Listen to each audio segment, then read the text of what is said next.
Welcome back, everybody. I'm Dan, your host, and my guest today is Claus Jensen, who is known for boldly initiating and leading complex, multi-year transformation initiatives.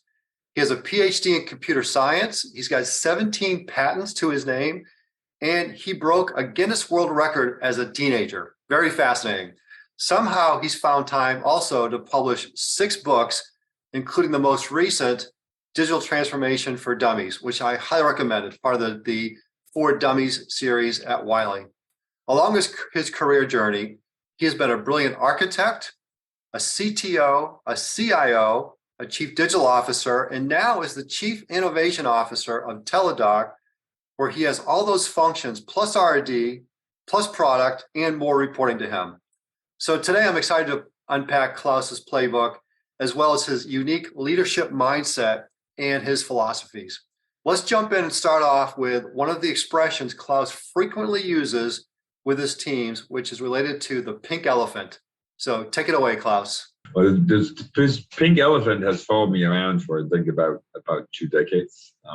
It originates all the way back from when I lived and worked in Denmark. So the pink elephant is the pink elephant in the room that we're not talking about. So I found in my career that there's often a scenario where everybody knows that there's an issue, but nobody really wants to talk about it. So I've been talking about this pink elephant in the room, as I said, for a couple of decades. It's actually meaningful, not just in terms of problems, but generally in terms of change, because it's uncomfortable to talk about the things that are changing either inside or around us.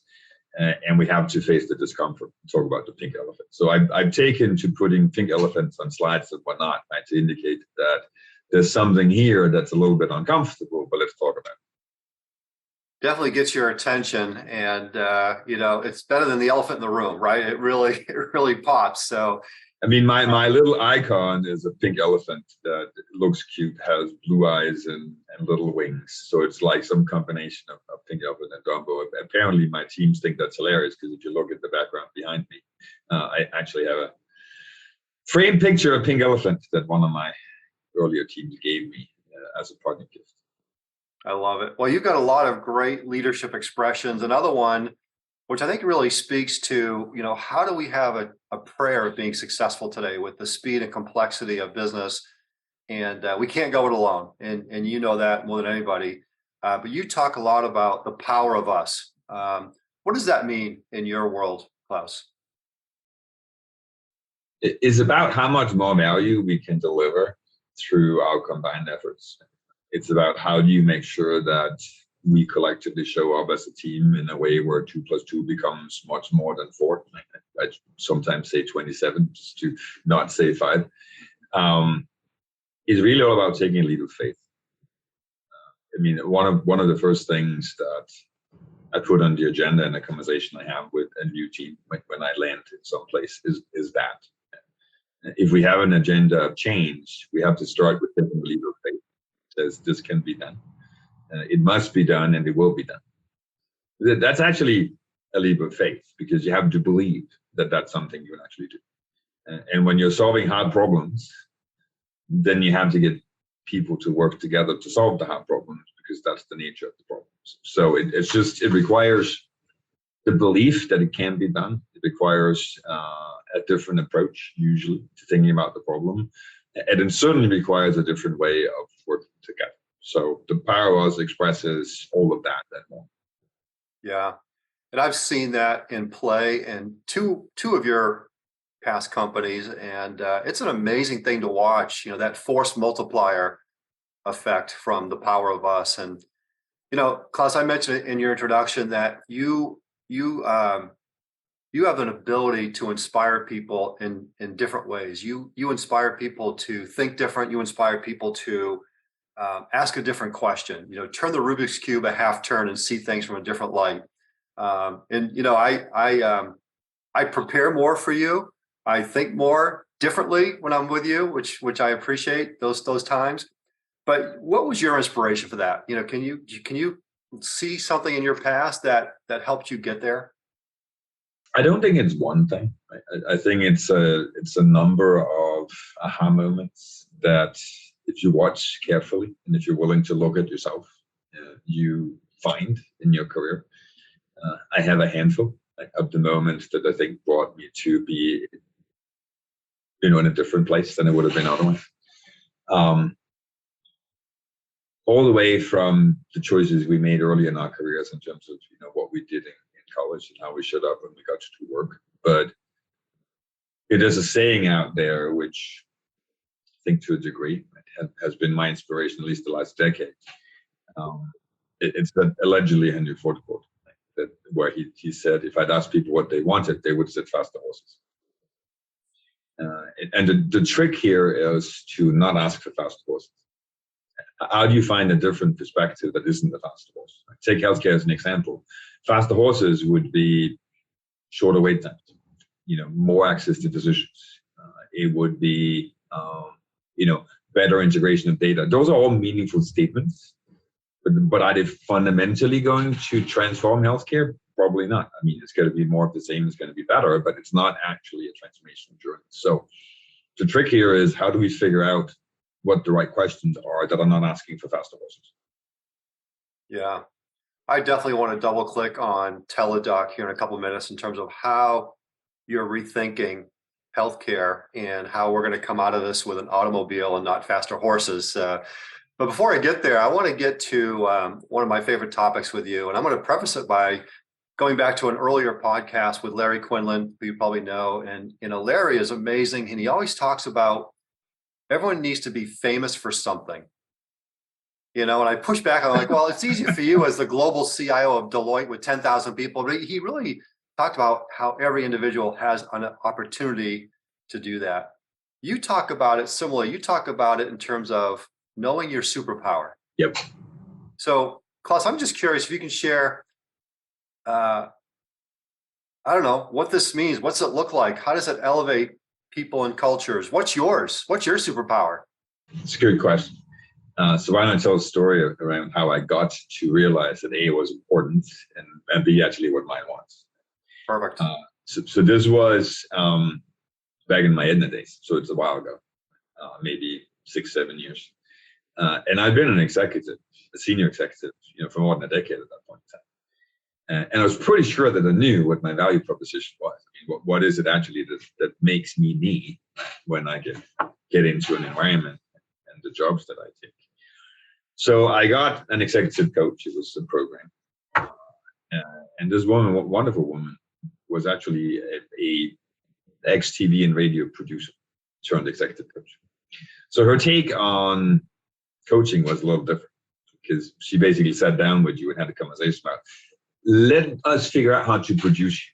Right? That was her mindset. How do you produce yourself? Which is a whole different story. But one of the things that she asks you is, or she asked me, is, what is your value statement? And I thought I knew, because I immediately said, I turn vision into action. That's my value. She says, no, that's your slogan. It's a great slogan. I love it, but it's not your value statement. What is that special something where you're willing to say, I'm the best X in this team? Tell me what X is. I actually didn't know.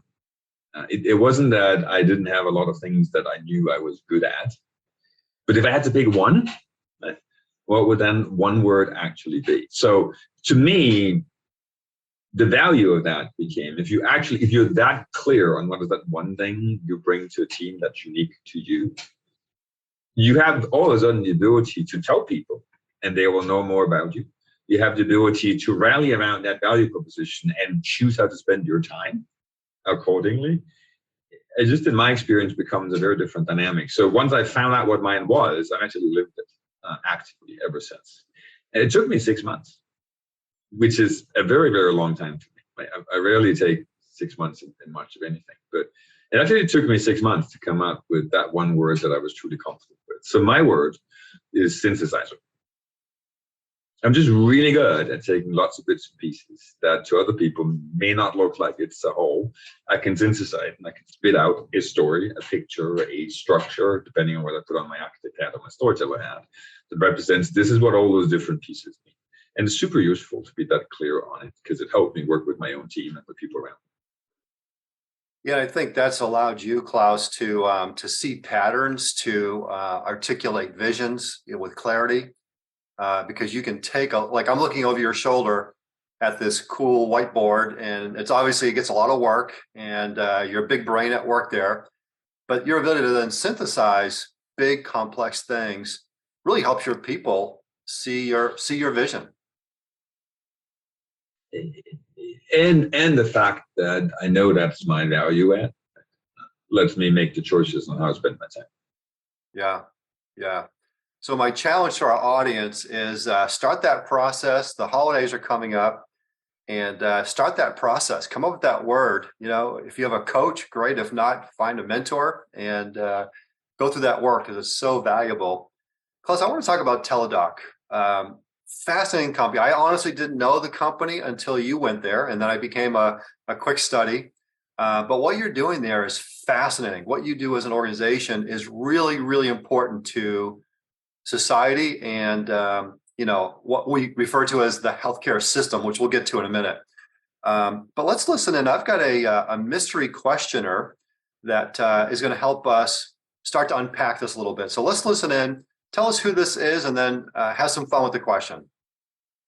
Klaus, as a trained computer scientist who's really made a career in enterprise software, working for organizations like IBM, CVS Aetna, Memorial Sloan Kettering, and seeing many different industries and many different facets of the healthcare industry itself, why did you choose to come to Teladoc, and what do you intend to accomplish at Teladoc? Outstanding question. So Klaus, who is that gentleman? It sounds a lot like Yulin Wang. Yeah, Dr. Wang. Yeah, thank you for that question. Tackle that one, Klaus. Well, I mean, Yulin is famous in his own way as the father of robotic surgery and a bunch of other stuff. I've enjoyed working with him the time I've been with Teladoc.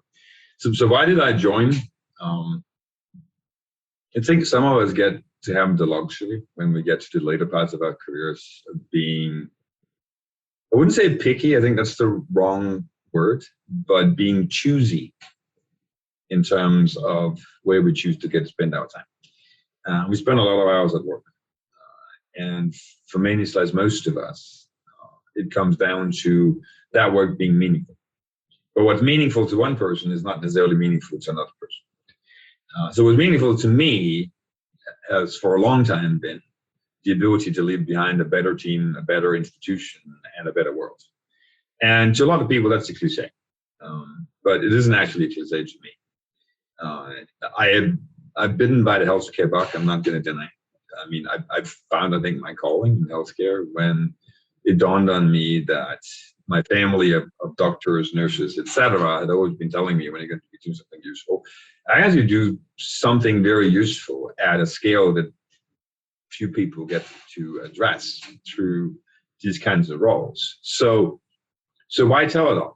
Look, I mean, I worked in healthcare for CVS Health / Aetna, and CTO for a Fortune 5 company is a big job.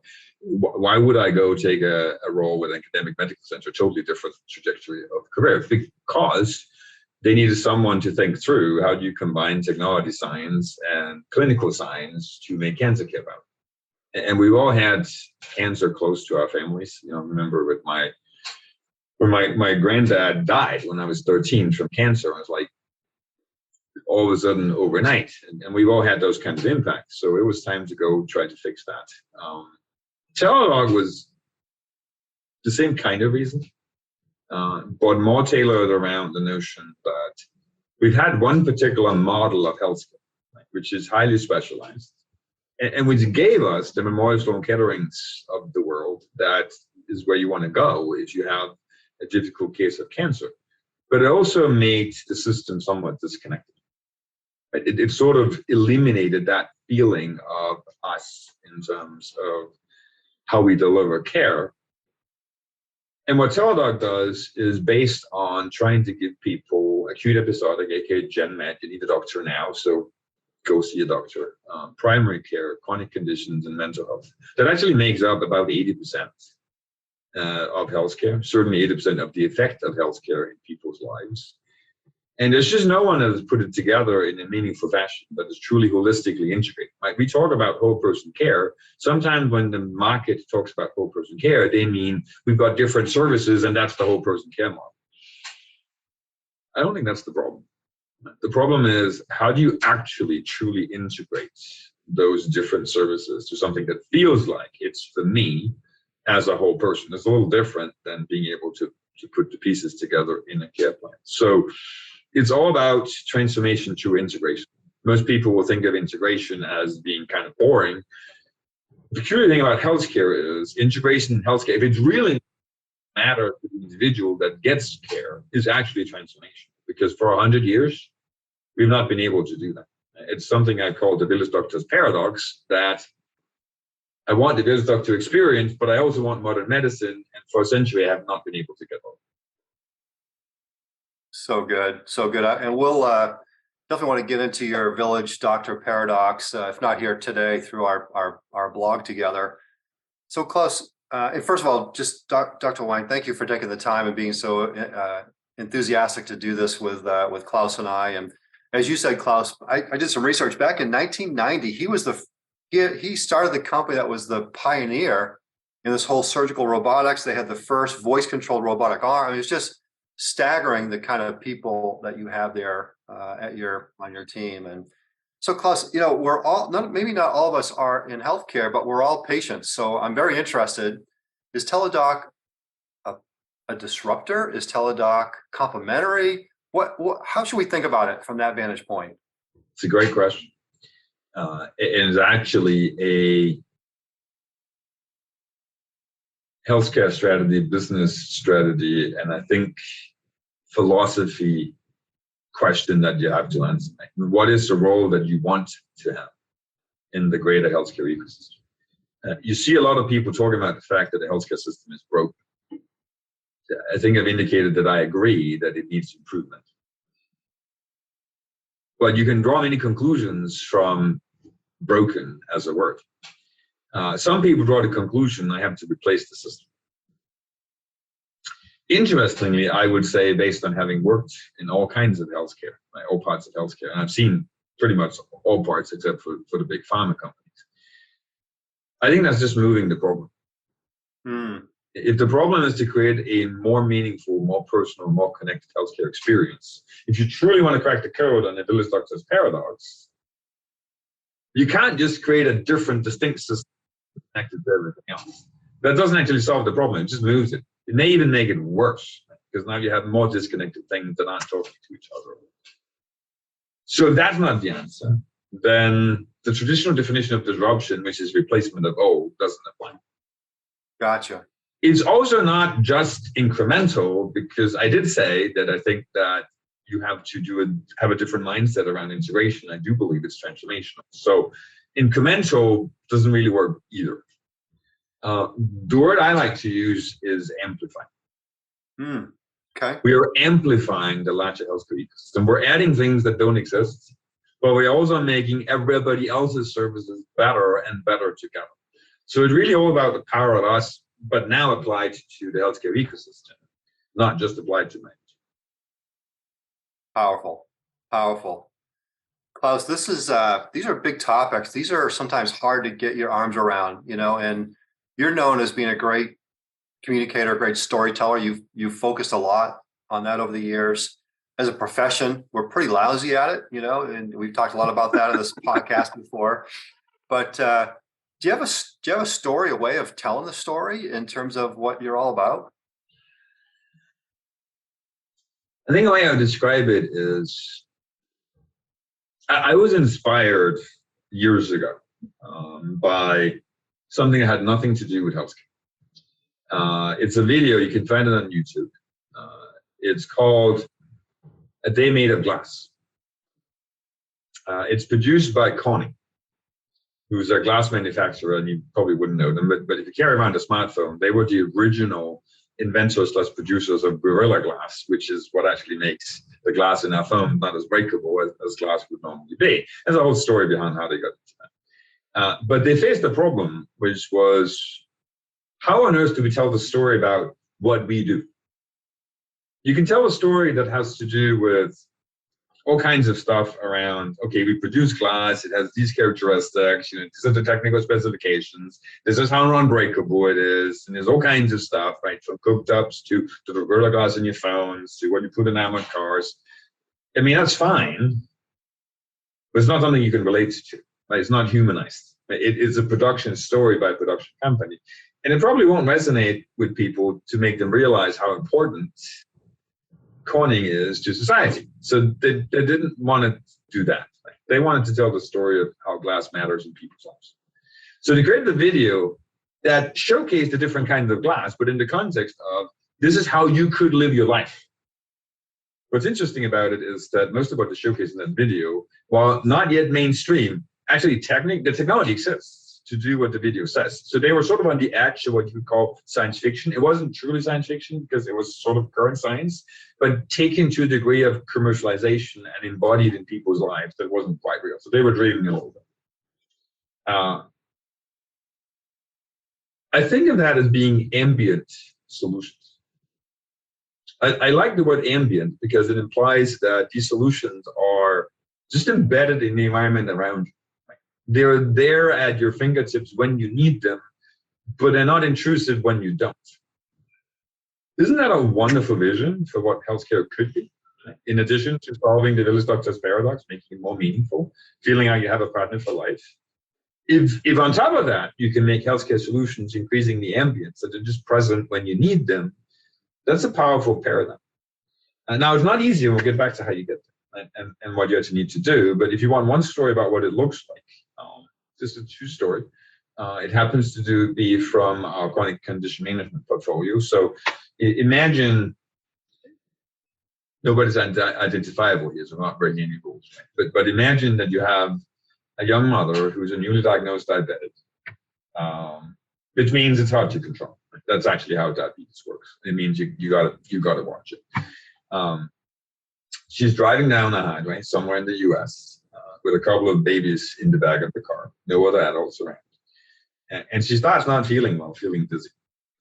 If you're an endocrinologist, you will know that that means her blood sugar is probably low. Look, she's still learning how to deal with diabetes. She is on our diabetes management program. She knows enough to know that it's time to measure my blood sugar. And she measures blood sugar. Turns out that, yeah, her blood sugar is low. It's a potentially dangerous situation. This could actually end really bad. The story then continues as follows. Because that glucose meter is cellularly connected to our backend systems, we get the data point in real time. It gets flagged as something that's an anomaly. It gets compared to other values. This is not what it's supposed to be. It gets flagged to a coach. And within 5 minutes, one of our coaches called her and says, hey, you feeling okay? Clearly not. Right? To talk about it, do you have a smartphone? Okay, you got a smartphone. Do you have Google Maps on? Okay, open Google Maps, type in gas station. Is there a gas station close by? Okay, the gas station is 3 miles away. I'll stay with you while you drive to the gas station. Go in, talk to whoever is there, get something with sugar in, and you'll be fine. And that's how the story ends.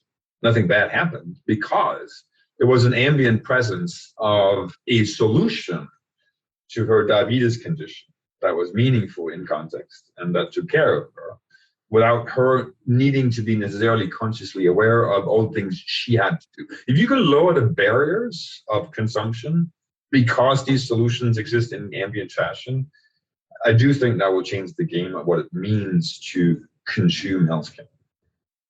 Yeah, it's one of those stories that gives you chills, Claus. And your description of ambient, embedded but not intrusive. I mean, that's a great way to express that. Appreciate you sharing that, Claus. I mean, we've talked about your superpower as a synthesizer. We've talked about your gift as a storyteller and communicator. I don't want to get too far away without shining the light on something else that makes you really special as a leader. And it's around workforce, people, talent. I want to double click here. I want to sit here for a minute because I see so many talk about it, the challenge, the problem, but I see three approaches by executives today. And I'm just curious if this makes any sense to you. The first approach, I call it the Einstein approach. It's the insanity, right? Keep doing the same thing. We talk about people are our most important assets. Yep. But we just keep doing the same thing. And you know what happens? We expect a different result. That's insanity. The second approach kind of builds off, the second and third approaches build off the chicken and pig fable. I don't know if you're familiar with that, but in that fable, the chicken is involved. When it comes to breakfast, the chicken is involved, right? So in the talent space, this is the executive who puts talent on their top 5 pillars of their strategy, but it's number 5. And we never quite get to it, right? So I want to put those people on notice right now because, it's on your strategy, but it's not really. And then there's the third approach, the pig. The pig, when it comes to breakfast, is really committed, really committed. And so, Claus, you're the epitome when it comes to workforce strategy, people, talent. You are the epitome of committed. So talk about that and just your reaction. Does this make any sense to you, what I'm just sharing? Yeah, I mean, I totally get the analogy. And look, these stereotypes exist, at least in some shape or form in the environment around us. I think if we go back to what we talked about earlier, if you believe that it requires the power of a multidisciplinary team to solve difficult challenges in healthcare, you have to start thinking about how do you not just recruit the right talent. I mean, look, that's hard, but that's still the easy part. Like, how do you actually get that talent to take a leap of faith, right, and jump into the breach and solve the hard problems, but do it together. So before I go down the route of what I'm trying to do with my own teams, let's link it back to the earlier conversation and talk a little bit about what does multidisciplinary actually mean? How broad does it need to be? Much broader than perhaps we think. Because if you actually want to solve these structural problems in healthcare, if it is true that there is a generational challenge and that there's a generational opportunity to truly fundamentally change what care means, let's think about the sciences you need to do that. Clinical science, clearly. I mean, there's no doubt about it. Like, you need clinical science because otherwise you're not doing the right thing and bad results, happen from that. I think most people would agree these days that you need technology science. But that technology science is in terms of medical devices, diagnostic equipment, or increasingly digital capabilities that help you all the way from self-help to virtual access to care to fused hybrid care models that fuse the virtual and the physical space, last mile integration, etc. You do need technology science to drive modern healthcare. And a lot of people would say, so now I'm done, right? I just have to merge clinical and technology science. Not really. There's 3 more. The third one is logistical science. Because there are a lot of moving parts, like just matching people up with the kinds of programs, the kinds of devices, the kinds of resources, the kind of physicians, the kinds of nurses that actually meaningfully change the equation. That matters. And it matters how you feel about it. So the fourth science is behavioral science. Self-care is healthcare. The more you can motivate people to take care of themselves, the better outcomes you get. And the more you can make sure that your care team resonates with your circumstances, the better outcomes you will get. So that's 4. And then you can add data science, which is sort of the intelligent underpinning of the other 4. Think about that. I basically said, I need clinicians, I need technologists, I need people that are into logistics, I need people that live and breathe, user experience design and behavioral science, and I need all the data scientists, and I need them to work together to solve a hard problem. That's not an easy task. It's not impossible, it's just not easy. Right. So make sure I get these right. There's 5 sciences that you're integrating: clinical science, technology science, logistical science, behavioral, and data science. That's a good list, yes. That's a good list. That's a great list. Yeah. Claus, to help kind of unpack this whole Claus as, I'm going to call it leader as teacher. I've pulled someone from your past who was a partner in crime with you and doing some amazing things. It's going to go back to back a few years. So let's listen in to this mystery questioner and tell us who this is and tackle the question. What is your overall philosophy to developing highly technical subject matter experts with aspirations of becoming dynamic technical leaders? Yeah, so Damon Carter, HR business partner to you when you were the CTO at Aetna. You two accomplished so many great things together. He still raves about you, but tackle Damon's question. It was a question he and I talked about many times. And in fact, he ended up using some of the things we did in my organization as at least inspiration for other things he suggested for other parts of the organization. It comes down to, I think, an experience and a belief. So we'll do the experience first. This was one of my aha moments. Remember, I said I had like these handful of aha moments in my career. I got thrown into a C-level role, a chief architect role at the largest financial institution in Denmark at the ripe old age of 32, which is not when you're supposed to get a C-level role, but I sort of just fell into it. And nobody really knew what a chief architect did at the time. So it was one of those where, hey, we need a favor. What favor do you need? You need to be our new chief architect. I said, what's that? We have no idea. Go figure it out. So I figured it out, I thought. And I spent 2001 doing all the right things in terms of learning about what that meant to be a chief architect of discipline. Stood up frameworks, methodologies, did role descriptions, got people put into solution and enterprise architect roles. And it sounds like the recipe for all the things you're supposed to do. Right? And you get to 2002 and we're humming, except we're not. Because people just make weird decisions. Well, why would you make that decision? Because that's what the method said. But if you follow that pattern, you get to a scenario where this software module is going to call itself like 17,000 times on the certain services. Yeah, I know. I mean, that's kind of a problem. So we're going to have to think about how the phone's optimized. But why did you do it that way? Because that's what the method said. It was like, you got to scratch your head and say, you can choose two things, right? You can say, okay, pick the wrong person to be the architect. Or you can say, I did something wrong. Because these are smart people. So what did I do wrong? That means that we're in this situation so that it isn't coming out the way it's supposed to be. Look, I'm self-reflective enough to acknowledge when I did something wrong, and I actually done something incomplete. It wasn't that I'd done something wrong and things I'd done. It was what I hadn't done. That was the problem. And what I hadn't done was take people on a learning journey. So we talked about the method and the structure and all the things we were supposed to do, but we hadn't actually changed how we think.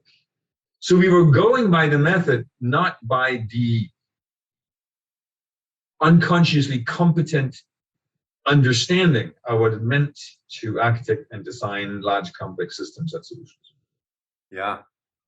So at that moment in time in 2002, basically went to my peers and said something along the lines of I screwed up. Because it wasn't quite the words I used, but it was implied that I messed it up. And that I thought I knew how to fix it, but they sort of had to decide whether they're going to let me or not. And I was willing to get fired on the spot and say I screwed it up. Right? So you can choose whether you're going to let me fix it or not. They let me fix it. So apparently I'd done enough good things that I was forgiven and allowed to fix it. The fix was the first learning program that I ever established that wasn't training. Because that wasn't my problem. I could train people to kingdom come, right, in the methodology, and it just wasn't the problem.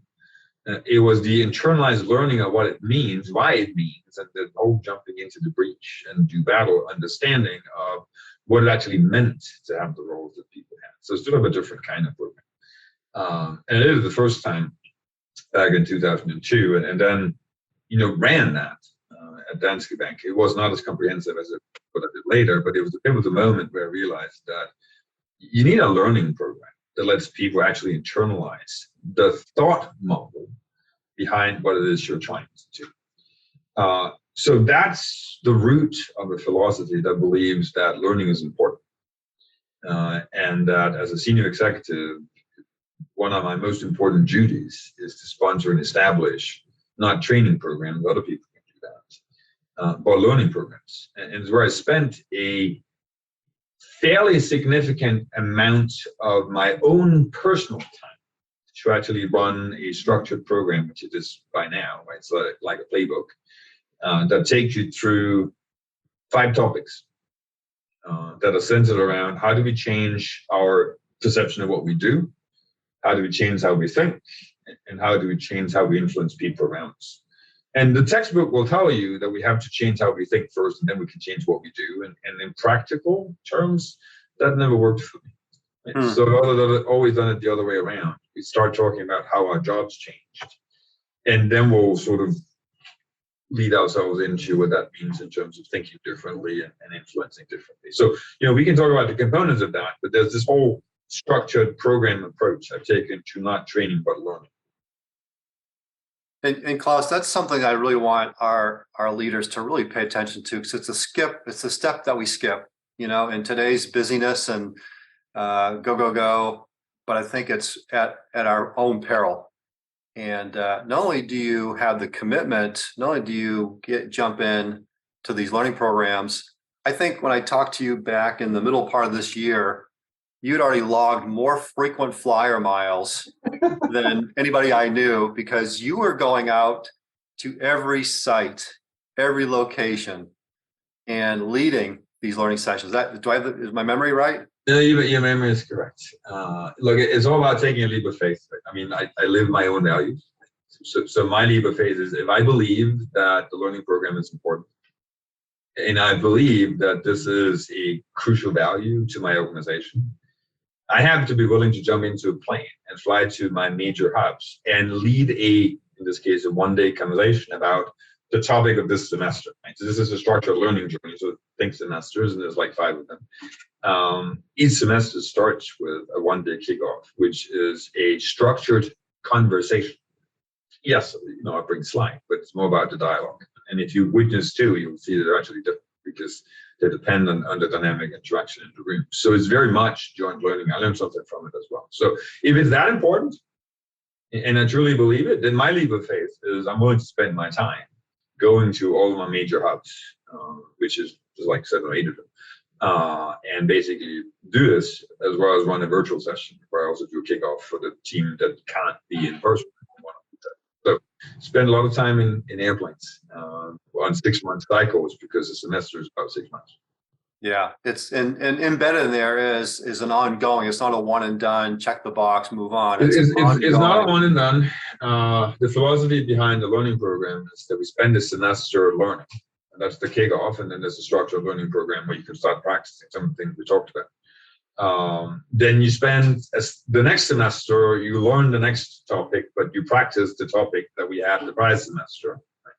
And in the 3rd semester, you expect it to be proficient. So you slowly raise the bar, what it means to be the top talent in the organization, what it means to be a technical leader, you raise the bar. And in the 3rd semester, you're supposed to be proficient in what we did in semester 2. You're practicing what we did in semester 1. We're practicing what we did in semester 2, and you're learning the new topic of semester 3. And you can sort of continue to roll that forward. Right? So there are like 5 topics I know are important, but then I'll adapt beyond the 5 topics as the organization progresses. And that actually works very well. And the 5 topics that I usually run as a playbook, it starts with digital transformation, because that's the whole external force and power of bringing the sciences together changes the equation. It continues with technical leadership, which is very different from management. This is all about how you step up and lead, not about how you manage people. Technical leaders tend to lead through vision, conviction, and technical mastery, very different from people managing. The 3rd topic is innovation. The 4th topic is storytelling, those stories. There's a lot of power in stories. And the 5th topic is sort of, how do you generate influence through networking? Those 5 things are things that you won't actually usually get in whatever professional education you've taken. There are exceptions, but most tradecraft schools, whatever they might be, colleges, universities, or other kinds of education institutions, don't give you that. It's something that you learn the hard way through trial and error and through learning in your career. What if we could synthesize at least some of the key questions and put them in front of people early or late in their careers and just help them learn? Yeah. I've seen this in action. I've seen people take that leap of faith with you. I've seen you, I'm not going to name the organization, but you led you initiated 45, I'm going to use the term soft skill initiatives. And the team went on that journey with you, and you had hundreds of the most technical people in the company reporting into you at that time, architects, engineers, brilliant people. And the EQ aspects maybe weren't as strong, but fast forward, I remember checking in with you 2 years into it because we were partnering on some of those things, and I'm like, "How's it going?" And I don't know if you remember your answer, but you're like, "My people are showing up different. We're getting invited to the first meeting. We're influencing at the table. We're bringing a point of view.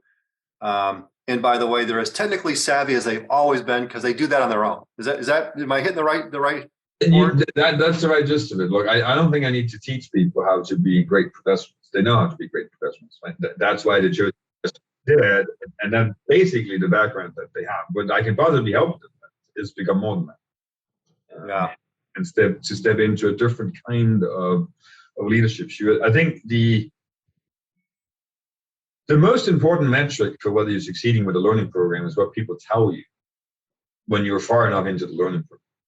Right. And as long as you have people telling you things like, "This is the most meaningful learning I've had in 10 years. This fundamentally changed the way I look at myself and at my job. This has helped me in so many ways in terms of how I work with people around us." When you get that kind of feedback, you're onto something. That is more than just another training program. It's actually different compared to what people get in other places. No, it's true. I've heard a lot of your people say that it's changed their whole career mentality, trajectory.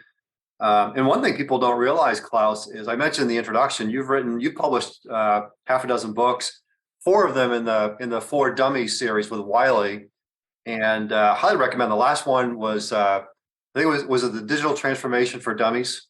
Yeah, book? that was the last one. And I've always been intrigued by the reason why you write books. It's not like you've got a lot of free time. But why do you write books, Claus? Why do I write books? People write books for lots of reasons. I write a book when I have a story to tell.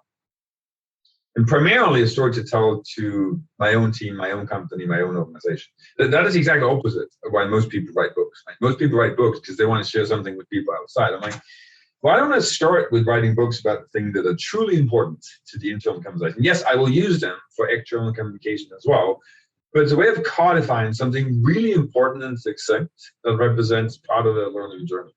And by choosing to write a book, I'm also forcing myself as crisp as possible on the messaging. I actually like the For Dummies format, and I don't write big ones. It's like 48-page books, because the forcing function of the format, the relative shortness of the amount of content, and the style of that leads you down the path of, here's another great quote, right? I'm sorry I wrote such a long letter. I didn't have time to write a shorter one. That's actually what that kind of process forces you to do. It forces you to synthesize and condense what is it truly that's important around this topic, and how can you express it in a way that's hopefully contributing. So that's why. Yeah. Highly recommend them. I'm not going to ask you what the next one is, but I know you've always got 2 or 3 in your head. And one thing I want to pivot to as we kind of wind it down here, Claus, you and I are both big on paying it forward. We're both big on what we call here tech for good. And so, as you know, we've made a commitment of $125,000 of scholarships to our TechLX leadership program, which we've really enjoyed working with a lot of your folks in that program. You have the ability here to gift a seat in that program, Claus, to one of your nonprofits that you participate with. So is there somebody that comes to mind that you think could leverage that scholarship? Yeah, I'm going to pick Girls Who Code. Awesome. There's a reason for that. I strongly believe, and I always believed, that gender equality is so important to the technology community. And there are so many, ranging from barriers to just perceptions, traditions, etc. in technology. We get better solutions and better results. And by the way, we get better work environments, right? When we have more balanced environments that we all go to work. I've seen the choices people make, right, in my own personal life, in the opportunities I've had to try to help people. And one of the things we have to recognize is that these kinds of patterns are established early in your life, right? So if you can actually get to the point where you help someone to figure out, is this me or is it not me, in a supported fashion early, aka in your forming school years, I think we have a potential to change the ecosystem dynamics of who chooses a technology career and why. And then there's a personal angle to this story which I'll share as well, because I got two daughters. My youngest is actually technology minded, but she's always sworn that I'm just never ever, Dad, going to get your kind of job. Right? So I'm just not going to do computer science, because your job is you do emails and meetings. I don't think that's boring, but that comes down to what you think your value is, because I'm a storyteller, so it's what I do. Right? But to her, that's boring. Whereas tinkering with stuff, actually, she likes that.